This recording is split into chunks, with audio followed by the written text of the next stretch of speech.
Washington, D.C., this wall of names is a dramatic memorial to those who died in the Vietnam War. Nearby, another memorial from that conflict features a wounded soldier cradled in the arms of a nurse. This is a war story, but not a traditional one. This is about the women who battled to save the wounded and comfort the dying in Vietnam. Women who now want their stories to be heard. I'm Dana Delany, and I am honored to have played a Vietnam nurse in the television series China Beach. You are about to meet 8 women who lived through that experience. Women who showed inspiring courage and devotion to duty under challenging and often terrifying conditions. For America, the 1960s brought global confrontation and internal upheaval. Superpower war machines nervously eyed each other behind fortified boundaries.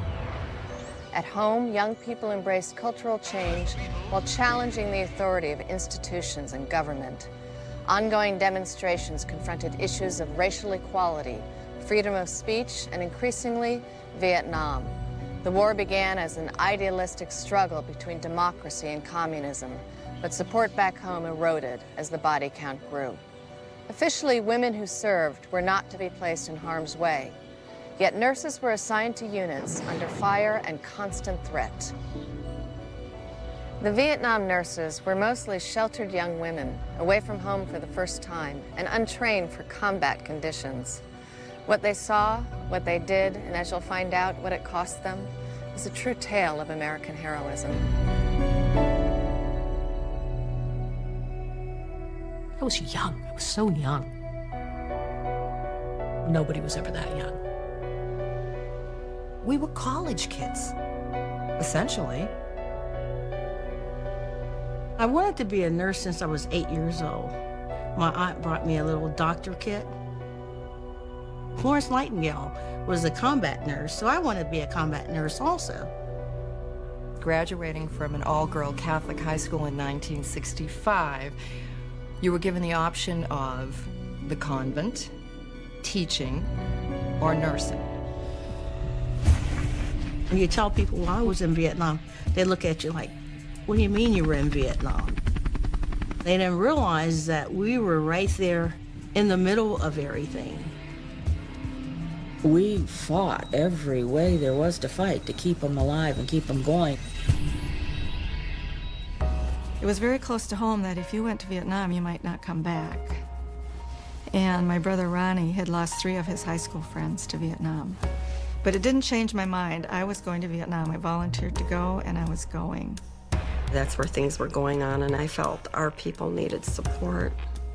It was a perfect opportunity for me to do something important and meaningful. I was meant for it, and I knew it. I remember saying to the recruiter, well, you know, there's that Vietnam thing, and I really don't think I want to go there. And he said, no way, you don't have to go. So it was going to be Hawaii or Fort Ord, California. We can send you out west. Have you ever been out west? I said, no, I've never been out west. I've never been across the Mississippi River. My father was not an affectionate person as far as showing affection. You know, Minnesota, Swede, Lutheran, stoic. And he came up to me and gave me the biggest hug he's ever given me, and he said, I have 4 sons, and I send my daughter off to war. So I put in a request to go to Germany. Ha ha. I remember saying to everybody in the operating room, I'm going someplace great. Went down to personnel. They said, you're leaving for Vietnam. You never forget those first 2 minutes. The door opened. It's like, no nonsense. Get down, keep your head down. We say to get down, get down. And if we grab you and throw you on the floor, that's why we're doing it.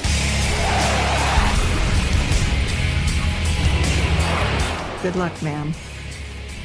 Those are the only words they spoke to me. At that moment, you just feel nothing but terror. When I got to Vietnam, it was actually an Easter weekend. And I had an overnight bag, and I opened it up, and my mother had put chocolate bunnies in it. She was sitting there with the cigarette, and she said, "You just got here?" And I said, "Yeah." And she said, "Piece of advice, shoot yourself in the foot or get pregnant now." When I walked into that unit, it was 105 degrees. There was no air conditioning in that unit. To this day, I can sometimes smell the heat. There were fans blowing both ends, and every bed was full. It was unbelievable. It was an operating room nurse where everything is clean and sterile and organized and neat. It was pure chaos. There were patients on every table. There was blood everywhere, everywhere. People were slipping in it. They were just blown to pieces. I can still smell the smells. The smell was one thing, the sound is another. The noise of a lot of people yelling, patients yelling, surgeons yelling, corpsmen yelling. Your Lieutenant Adduci, go over to that table. GI on the table, he had a sheet over him, and it was just soaked in blood. They took the sheet off, and his leg was just sort of hanging there just by a tendon or something, with the boot attached.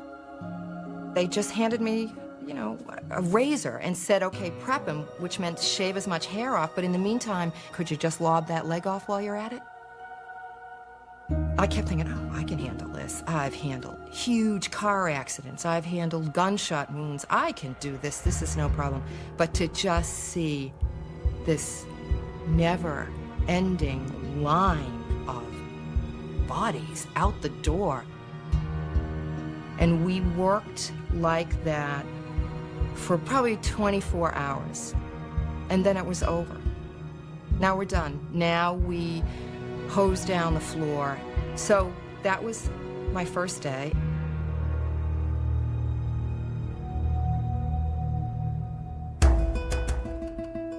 I remember thinking, I'm not going to get killed. I'm in a hospital. That's protected. There's not going to be any sort of danger. There was no front line in Vietnam. We were a major surgical receiving center and surgical hospital, and behind it sat an Air Force airstrip. And that's really what the enemy wanted to get, but they put us between them. The Geneva Convention says, don't target hospitals. Oh, we thought it was funny because they put these big red crosses on our hospitals, and we thought those are the targets. It was considered very dangerous. We were not allowed outside our perimeter. They're not very far away, the NVA and the Viet Cong. For the first 6 months, I think they lobbed at us at 6 o'clock every morning. We were getting hit, and we were getting hit hard, and it was loud. A second, and boom, you're in it. You were alert to sounds. That's how you protected yourself. It was like the constant sound of choppers, but you knew when it was one chopper, and you could count 2, and then 3. Then there'd be a gaggle of helicopters, and you got used to, okay, is it incoming? I had remembered them telling me something about how to tell the difference between incoming and outgoing fire, and I had no recall of what the sound was that you were supposed to listen for. And then I had to get used to, how does a mortar sound? What's a mortar? And then it's like, what's a rocket? And then the sound of shrapnel. We were getting rockets in. So what we did was pull them off their bunks and put mattresses over them. And one soldier, I just put my body over him. Of course, our hospital got hit several times, direct hit. In fact, we had 2 patients that were killed. If they got into the hospital, it was our job to save them. My biggest fear in Vietnam was that one of my patients would die on my watch, and it would be my fault. Nothing in your professional experience up to that point prepared you for being the buck stops here kind of thing. Never got used to having them die. The nurses were unprepared for their first shocking days in Vietnam. How could they know that the greatest challenges lay ahead? Stay with us. This remarkable story has just begun.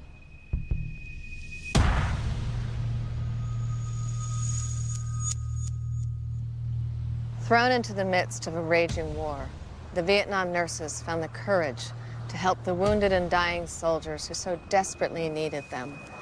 But first, they had to overcome their own fears. All that kept going through my mind was, I'm going to be the only person left alive and they're going to take me prisoner. That was far more frightening to me than dying. We'd have another rocket attack and it just became routine. I was surrounded by so much death and dying, and if these young men were dying, well, that might be my part too. We actually became very fatalistic. We didn't think we were going to live. I've never forgotten that first night our hospital was rocketed in Pleiku. And I look around and it's like everybody needs me. I have 2 corpsmen and I'm the only nurse on this unit. Who do you go to first? There was this one patient who dived for the floor. He knows that he's yanked out his blood because he's laying there and there's blood all over. And the blood bag is laying on the floor. And he's saying a name, just kind of under his breath. He just kept saying Sarah over and over, and Sarah, Sarah.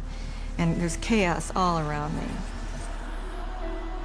The little girl who had a circumferential burn from napalm was in her crib, and she was screaming bloody murder. She was terrified. Her village had been napalmed. She'd lost her whole family. She was in this hospital with us strangers. She was in pain. Now this rocketing is starting. It reminds her of what happened to her. This little girl is screaming, and that's unnerving, and I can't go to her and comfort her. But I get his IV back in, I get him hooked up, and so I said to him, "Who's Sarah?" And he said, "She's my little girl, and I haven't seen her because she'd been born while he was over there." And I said, "Well, you're going to get back to see Sarah." I said, You'll see Sarah."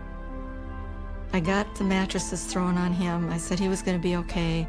And then I finally went to that little girl, and I couldn't hold her because she was burned all around her body. I remember going up to the little girl and just taking her hand and just holding it.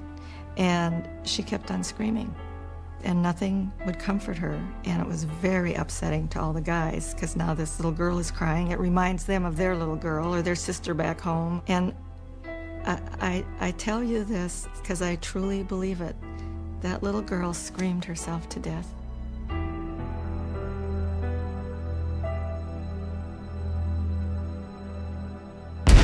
The injured came right off the battlefield, right into the back doors, just as fast as they could come. It was like a revolving door. They just kept coming in. It was always constant, 24/7. There's no point at which you can stop and say, "Okay, had enough. That's it. Send me home." Not feasible. Keep going. Don't stop. I remember pulling like a 20-hour shift at one point because of a mass casualty. In the case of a mass casualty, there were a lot of people. Everything happened at once. The nurses in the ER would have to triage, and there was a system of triage where you would try to get the people who had the best chance but were in the worst shape for it, the ones you could save, and they were your first priority. Somewhere on his arm or his chest, if that was intact, they would write his vital signs, just in magic marker all over them when they came in. You just kind of threw betadine on them, and you tried to prep them as much as possible, but the important thing was to get in there and save the guy. But if you thought he had a chance, he was the high priority.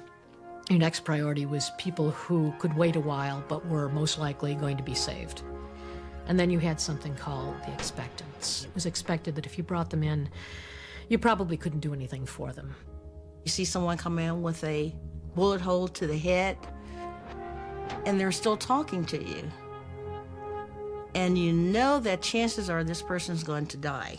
They're watching your face the whole time to see what your reaction is to their wounds. So you were always upbeat and trying to reassure them that this is going to heal, it's going to look better, even when it was pretty doubtful that it was going to look a lot better. The very first case that I had that was like that was a guy we had kind of set aside. He had a chest wound, and it was a small hole in his chest, and he was talking when I saw him. I noticed that he was from Montana, and I'd never been to Montana, so I said, "Oh, Montana." I said, "Are there people there? I didn't know that." And he kind of laughed, and he said, "Yeah, well, I was there." And then he just kind of dozed off. And the main surgeon, this really nice guy, came in, and he took one look at him, and he said, "Oh, we got to go real fast on this guy. We got to go real fast. So he kind of shoved me aside. The entrance wound on a gunshot wound is small. It's the diameter of the bullet approximately. But they're designed to do the maximum damage once they got in. And then the exit wound would be huge. We were doing blood bags because he was losing blood evidently from the exit wound. And once they got in, they saw that his heart was really shredded. And so 2 of the doctors took over and they were really working like crazy on him. And every time they put in a stitch, it comes out because the heart's such a mess. And they're pumping him by hand. And it was right about at the same time that we all realized that this was a hopeless case. We probably had 30 blood bags emptied into this kid and they were all going straight out. Shortly thereafter, they kind of wheeled him out and they left 2 of us to clean up. It was quieting down and we just didn't say anything. That whole time it was like, you couldn't. And the only thing I could think of was I'd heard this kid's last words. There's a certain sacredness to that. But in this context, it just tore me apart.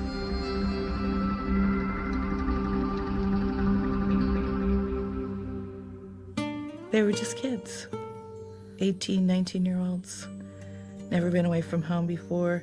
And when they looked at you, they always said, "Oh, you remind me so much of my sister." You know, they just were seeking, I think, that comfort. We formed a sisterhood. Everybody was in the same shape. It didn't matter whether you were black, white, or whatever. Your little unit is like a family. When the guys were out in the field, it didn't matter. They got along because they had to. They had to be a team. If a patient was dying out in the field, they would stick with that patient. He didn't die alone. The guys were great. They appreciated every little thing. You've never seen more motivated patients in your life. They wanted to get well so very, very bad. They were so wonderful. They were so brave and courageous. I just thought the world of them and the way they handled their pain. I really felt like they were heroes. I was talking to this guy. He had a broken femur, and he was in traction, and his friends were right across from him. So they were laughing and, having a good time. I allowed myself to be fond of him. He always talked about, when we get home, I want to take you to dinner. And then he had a cardiac arrest, and we lost him. And I didn't stop begging him. I just kept begging him, hoping that we could save him. And they finally had to pull me off. After that, I knew what death was like over in Vietnam. They tell you, do not get close to any of the soldiers because of the possibility they will be killed. But you can't help it when there are certain soldiers that you become very good friends with. There was this one young man. He was a young man who had every potential there was. In fact, he was the first black officer to receive the Medal of Honor. We got to know this guy very well. And he would come out and take the nurses out. It was October the 31st, 1967. The last day that he was supposed to be out in the field, he was coming back to the base camp and he was be going home. He was the company commander of that particular unit, and he was out front with the guys. They had thrown in a grenade, and he jumped on the grenade, but it did not explode. He got up and continued to fight, but he was killed during that time. I still think about that. It took years for me to get over this. I was able to see his family in 2000, 32 years later. I had to let him know that we knew the son and that he was a great guy. And they thanked me for coming. And we still touch base with each other. Though the nurses had to stay focused on their duties, tending to the injured and dying soldiers took an emotional toll. When we return, you'll see how they coped with the continuing pressure.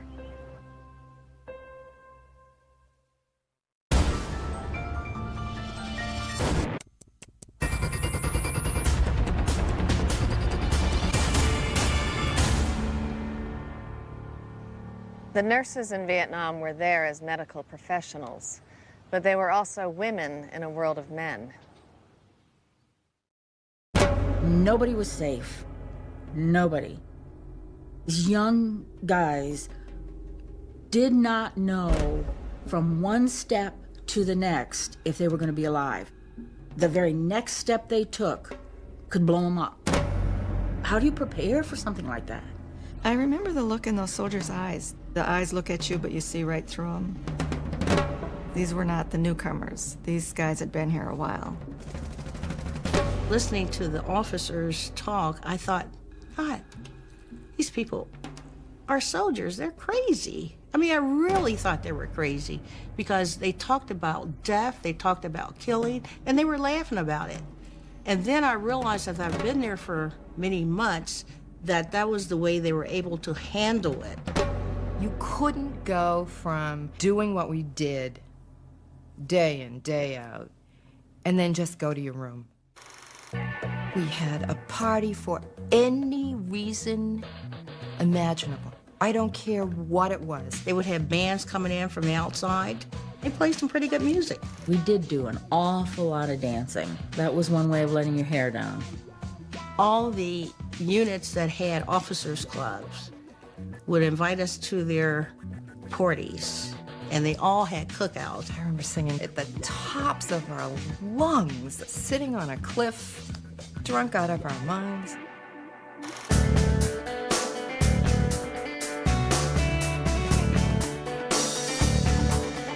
Music was precious, very precious.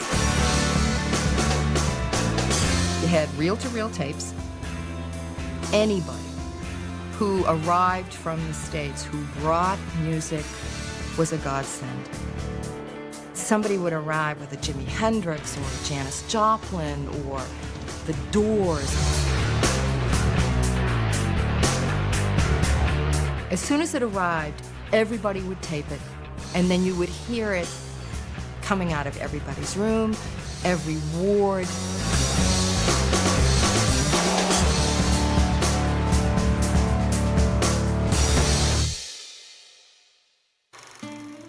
While all this junk is going on, while you're constantly being pulled in different directions care-wise, and trying to deal with the emotions of seeing all these broken people coming through, these young men.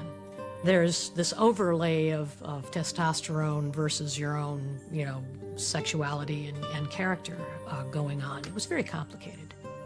It's a lot to ask of a woman to go and be in this very functional position, but also as a representative of your gender. I remember being in the airport in Da Nang, coming back from R&R, and the number of guys who would come up to me very tentatively, very frightened, and just sort of say, "Are you a girl?" "Yes, I am." "Are you an American girl?" "Yes." "What are you doing here?" "I'm a nurse." A whole bunch of us would go to the beach. And the helicopters would fly over and hover over you. And I swear, it was that much between you and the machine. Because they wanted to see the American women on the beach. Everywhere you went, you were a celebrity. I don't care what you looked like, you were Miss America. Miss America groups were big on coming over there. But there was a woman who came through our hospital all dressed up, Miss America, part of the team, whatever. And I took a picture of her because I thought, oh my God, that's what we're supposed to look like. Oh dear, I'd forgotten that. To comfort someone, I couldn't tell them everything would be all right, but I could tell them they were in good hands. Because they were. You summoned up whatever skills you had, and you did it. And you did it when you had to do it, and you did it as well as you could. You improvised at times. Sometimes you didn't have the medication, so the doctors would come up with something else. Early on, you got so you could recognize which injuries were severe enough that they were going to go home. And that was one of the things that we told the patients right away. You're not going to have to go back. You're going to go home. I remember one soldier who was waking up from anesthesia, and he looked down and his leg was gone. And he started to scream. He said, "Oh, they took my leg off. They took my leg off." And I just tried to calm him down, and I told him, I said, you would die if they left that leg on. After that, I wasn't so quick to wake him up. If we could patch him up and not a very severe injury, they were going back out into the battlefield. Knowing that they could get killed the next time was very hard to do. I hated to see him go back, but they all wanted to. They didn't want to leave their buddies behind. The problem was, maybe the next time you saw them, they were dead.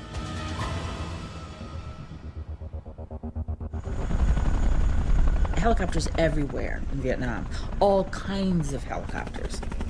When helicopters were shot at or went down, very rarely did anybody survive. We would stand there and listen to the radio, and if it was a helicopter and the helicopter was shot down, we didn't expect anybody. This one night, they brought in the pilot and co-pilot who had survived, barely. They were alive, they still had heartbeats, but they were burned from head to toe. They were burned so badly, we had to cut down through all the char, right down to the bone, to find a vessel to put an IV in to give IV medication. And I basically stood there all night, just watching them and giving medication, not giving in to any sense of emotion, and yet to this day I can see him in my head. The worst part about it was I could not tell them that they were not alone, that I was there, that I was going to stay with them, which is exactly what I did, but I couldn't tell them. And that haunts me terribly. By morning, they were both gone. They also took parts of me with them at the same time, because it would happen over and over and over again. There was a certain salvation to being an operating room nurse, as I found as I went on, and that was that you could look upon it as a body shop eventually. You didn't think. I never thought at work. It was just machine, rote. It's so surreal that you're kind of floating through everything. You just become stoic. I just was numb. They kept coming in the back doors. The helicopters didn't stop. Helicopters kept landing. In came the injured. So everything gets just completely pushed somewhere else. You just didn't have time to give the compassion that you wanted to give to that patient. I remember thinking, okay, Donna, you can cry. This is appropriate. This is a good thing to do. Go ahead and cry. I could not cry. Everything that got pushed down was how you survived, how you made it through day after day after day. There was some time off here and there. I would usually take myself down to the helipad where it was noisy enough that nobody would even notice I was there, and I'd sit on the edge of it and I'd just cry my eyes out. At some point, everything just got shaky and you'd go out and just cry. The nurses coped by suppressing their emotions, but the feelings were only hidden, never gone. When we return, the nurses leave Vietnam, but the war follows them home.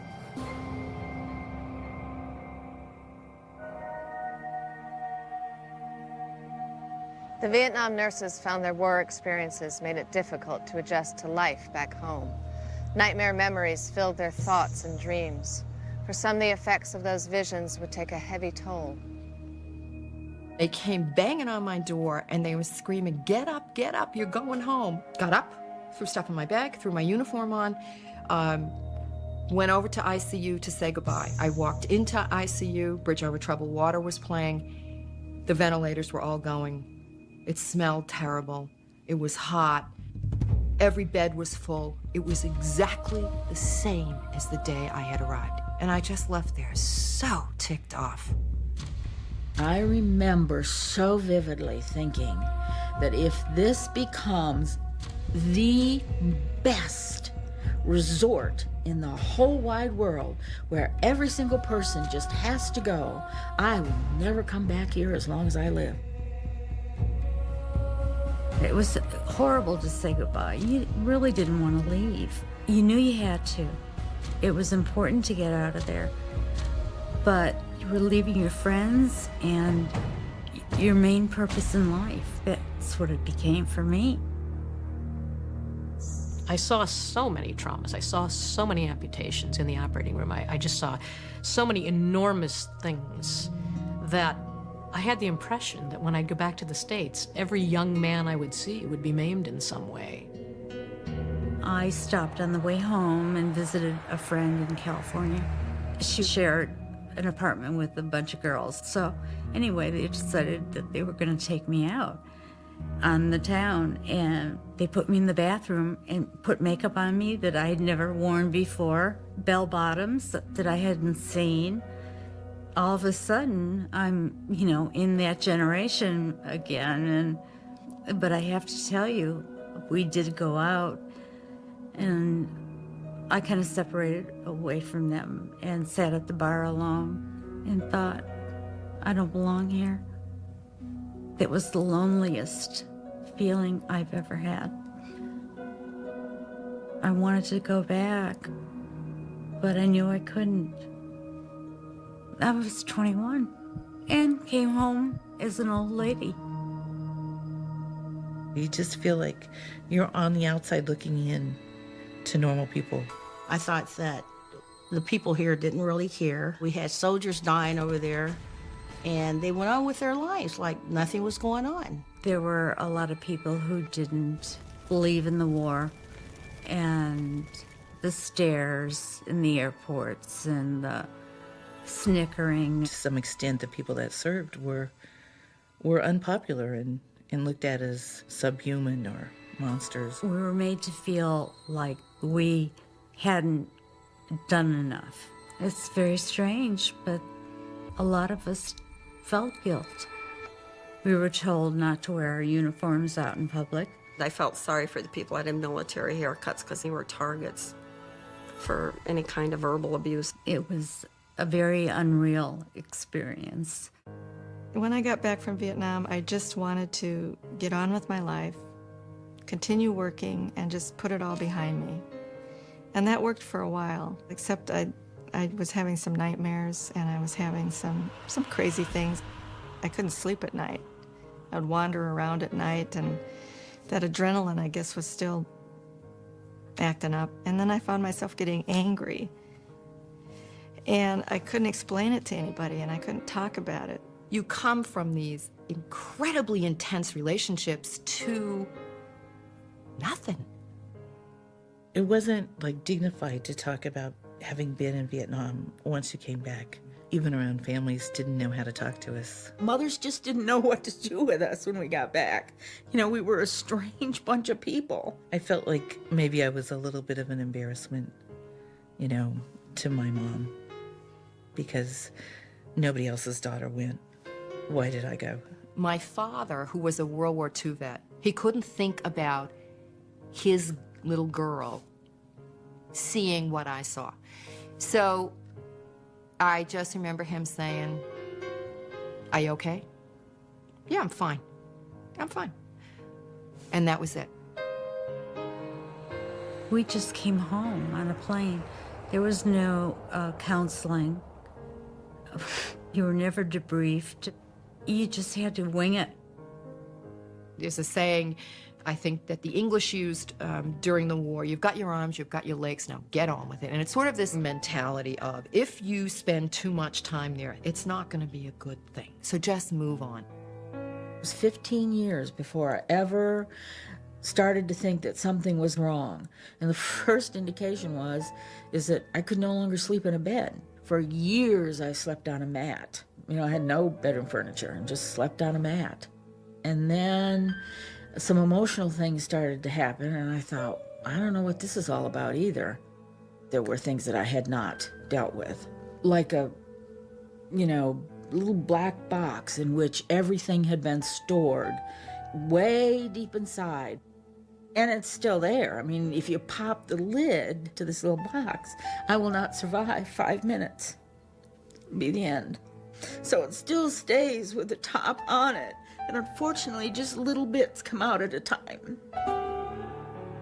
Things got really bad. Bad meaning I have 4 little kids at home, and they need their mother. And I'm thinking of thoughts that aren't good thoughts, that these children might not end up with a mother if I followed through with my thoughts. So when I went to the vet center, this counselor said, "Diane, you are so angry. Anger turned inward is depression, and you're very depressed." I was very, very sick in 1988 with post-traumatic stress disorder. I was having a lot of flashbacks. I stopped sleeping, I stopped eating for a week, and then I sat in the backyard in a wicker chair for 3 months, trying to figure out why. I just needed that answer, why? And there was no why.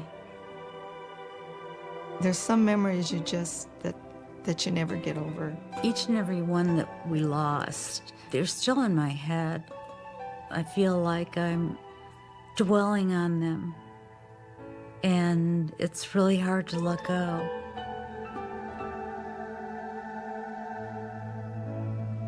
Returning home from the battlefield, the soldiers had counseling and help, but no one anticipated the devastating effect the war would have on the nurses. When we return, a new memorial provides healing and hope.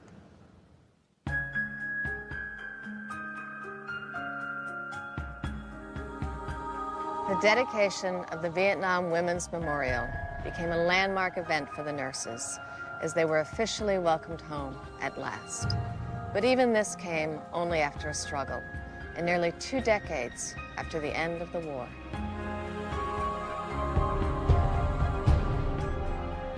Starting the Vietnam Women's Memorial effort wasn't like just this lightning bolt out of the sky.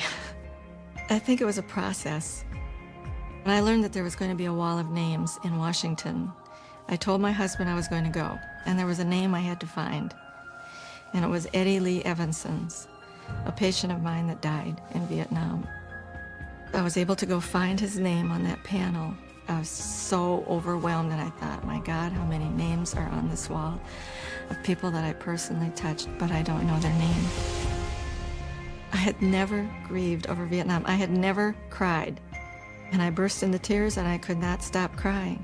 Something was brewing inside of me that was going to take me to the next level. So now I'm getting this idea that, well, now we have the wall of names, and the complete story is that women served side by side with the men, and that the women should stand side by side with those men for all time and eternity on the mall in Washington, D.C. If it wasn't for us, the wall would be much wider and much higher. It took almost 10 years to get through the obstacles, the opposition. Believe me, there was opposition. There were antagonists who didn't agree that women deserved this memorial. Now we have to go to Congress and get a bill to pass. Well, I can't tell you how many people said to me, forget that. Congress will never go along with that. This is Vietnam. They'll shoot you right down. I mean, my goodness, I was asking to be placed a few feet from Abraham Lincoln and a few hundred feet from the Washington Monument. It was sort of like, who do I think I am to be asking for the most prestigious ground in America? I decided to ask them a question and turn it on them and let them answer it. You could hear a pin drop because this was the final moment. And the press is there, NBC, ABC, CBS, they are all there with their cameras. Is not saving the lives of over 350,000 soldiers who were wounded in Vietnam, and touching the lives of more than 59,000 soldiers whose names are on that wall, and trying to save their lives and being with them in their last moments. Is that not of lasting historical significance to America? And I sat down. And they voted yes. It was unanimous. We have waited for this day, but we have also feared for this day. We feared that it may never happen. The dedication in 1993 really helped lots of nurses get together and actually share their thoughts. I wanted every nurse who served in Vietnam and every woman who had served during that era to be there, because it was for them. This was their day. For many of us, it was our first time to go to Washington and see the wall and be a part of our own memorial that meant the world to us. I was there for the dedication. Didn't buy a drink for the whole weekend. It's the first time that had ever happened to me. Anybody saying welcome home or saying thank you or We know that you were there. We know that you worked hard, and you have our gratitude. We met up with each other because they were in the parade and they had the banner, 12th Evac Cu Chi.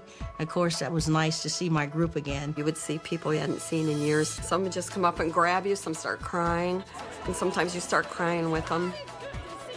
That morning, even though there were many, many people there, still there was a hush about the crowd.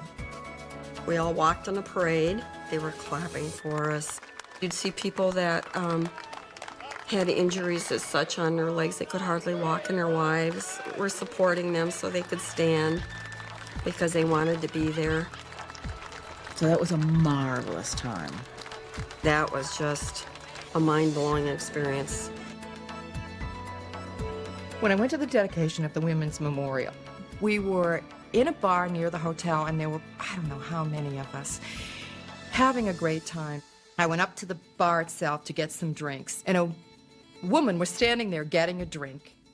She looked at my pens and she said, "Oh, that blue one, that's the Americal Division." And I said, "Yeah, it is." And she said, "Oh, actually, my son was in the Americal Division." I said, "Really?" And she said, "Where were you stationed?" They said, "The 91st Evac Hospital in Chu Lai." And she said, "He died at the 91st Evac Hospital in Chu Lai." She asked me when I was there, and I told her 1970, and she said to me, "He died there in March of 1970. She said, "I came here to just be in the presence of the possibility that I was near the last person to hold him before he died."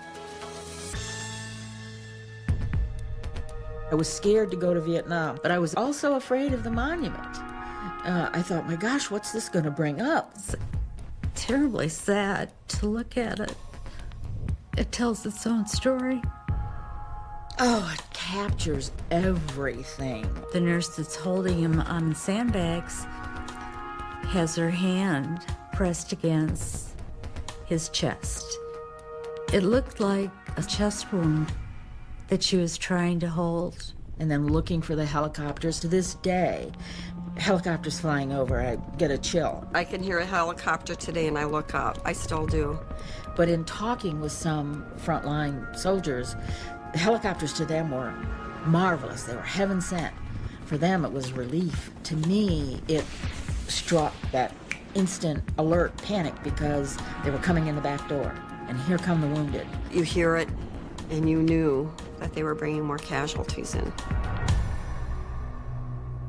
I remember getting a call because I was Lutheran from the Lutheran magazine. And this very nice lady said, "We'd like to do a story on you. We just think it's a really wonderful thing you're doing." I remember saying to her, "I don't think you want to interview me. I haven't been to church since I left Vietnam. God left me in Vietnam." When I got to Vietnam, I prayed every day to stop the killing, stop the pains, just stop this war, stop the suffering. And God didn't answer one of my prayers, not one. So I said, "There's no God." She became real quiet and she said, "You know, did you ever stop to think that God was in Vietnam? That God was working through you? And that God was working through all the nurses in Vietnam?"